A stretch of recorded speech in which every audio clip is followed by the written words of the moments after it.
नमस्कार. कामिनीची जेवणाची थाळी या चॅनलवरती आपल्या सर्वांचे खूप खूप स्वागत. हिवाळा म्हटला म्हणजे भरपूर अशा पालेभाज्या या आल्याच आणि हिवाळ्याच्या दिवसांमध्ये पालेभाज्याची चव अप्रतिम लागत असते. त्याकरिता आपण अनेक पालेभाज्या आणत असतो. तर आज आपण मेथीची शेंगदाणे लावून पातळ भाजी करणार आहोत.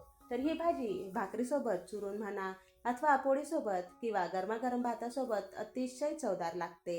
दुपारचे जेवण असो अथवा रात्रीचा स्वयंपाक, तर यासाठी ही भाजी अतिशय झटपट होईल आणि गरमागरम खायला देखील मजा येईल. तर कशी करायची ही भाजी चला बघूयात.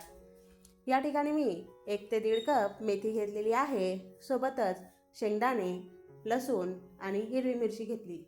या ठिकाणी मेथीला बारीक चिरून आपण पाण्याने स्वच्छ धुवून घेणार आहोत, जेणेकरून मेथीमधली असलेली माती आणि जो फवारा मारला असेल तो धुतला जाईल. पर सर्वात प्रथम आपण शेंगदाण्याची पेस्ट बनवून घेऊयात. यासाठी मी भाजलेले शेंगदाणे मिक्सरमध्ये बारीक करून घेणार आहे. शेंगदाणे आपल्याला भाजून घ्यायचे आहे.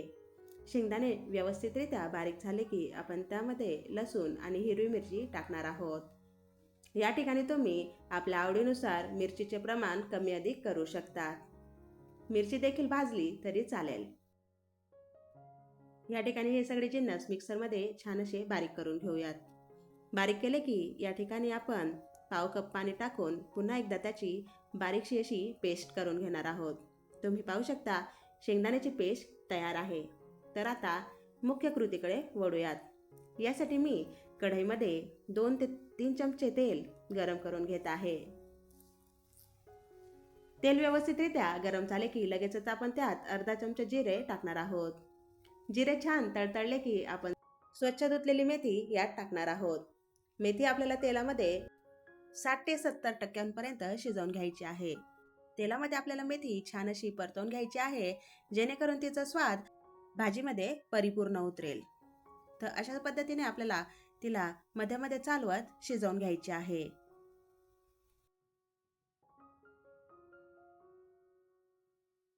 सुमारे 3 ते 4 मिनिटांनंतर आपली भाजी 60 ते 70% शिजलेली आहे.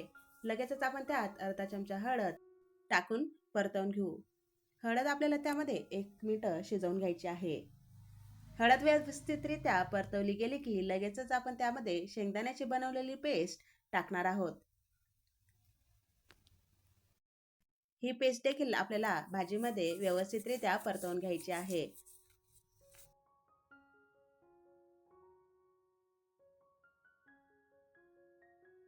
अर्धा ते 1 मिनिट पेस्ट परतवली गेली की आपण मिक्सरच्या भांड्यात थोडे पाणी घालून ते पाणी भाजीत टाकून देऊयात.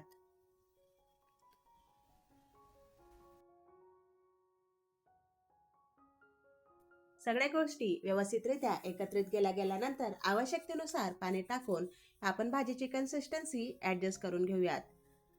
या ठिकाणी भाजी आपल्याला थोडीशी पातळच ठेवायची आहे. अशी भाजी पातळच खूप छान लागते. तुम्ही पाहू शकता मी अत्यंत पातळ भाजी ठेवलेली आहे. पाणी टाकल्यानंतर आपण लगेचच चवीनुसार मीठ टाकून भाजीला चांगली अशी उकळी काढून घेऊयात.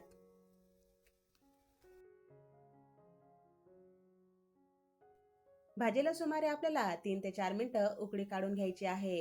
पहिल्यांदा मोठी उकळी फुटल्यानंतर आपल्याला गॅस बारीक करून तिला 2 ते 3 मिनिटं तशी शिजू द्यायची आहे.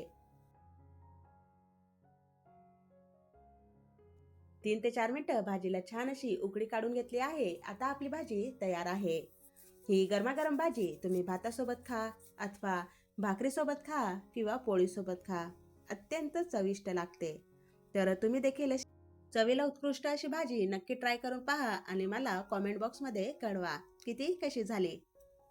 तर अशाच पद्धतीच्या रेसिपी पाहण्यासाठी कामिनीची जेवणाची थाळी या चॅनलला लाईक करा, सबस्क्राईब करा आणि शेअर करा. सोबतच बाजूला असलेल्या बेल आयकॉनला नक्की क्लिक करा, जेणेकरून तुम्हाला नवीन आलेल्या व्हिडिओचे नोटिफिकेशन सगळ्यात अगोदर मिळेल. भेटूया नवीन रेसिपी सोबत. तोपर्यंत धन्यवाद.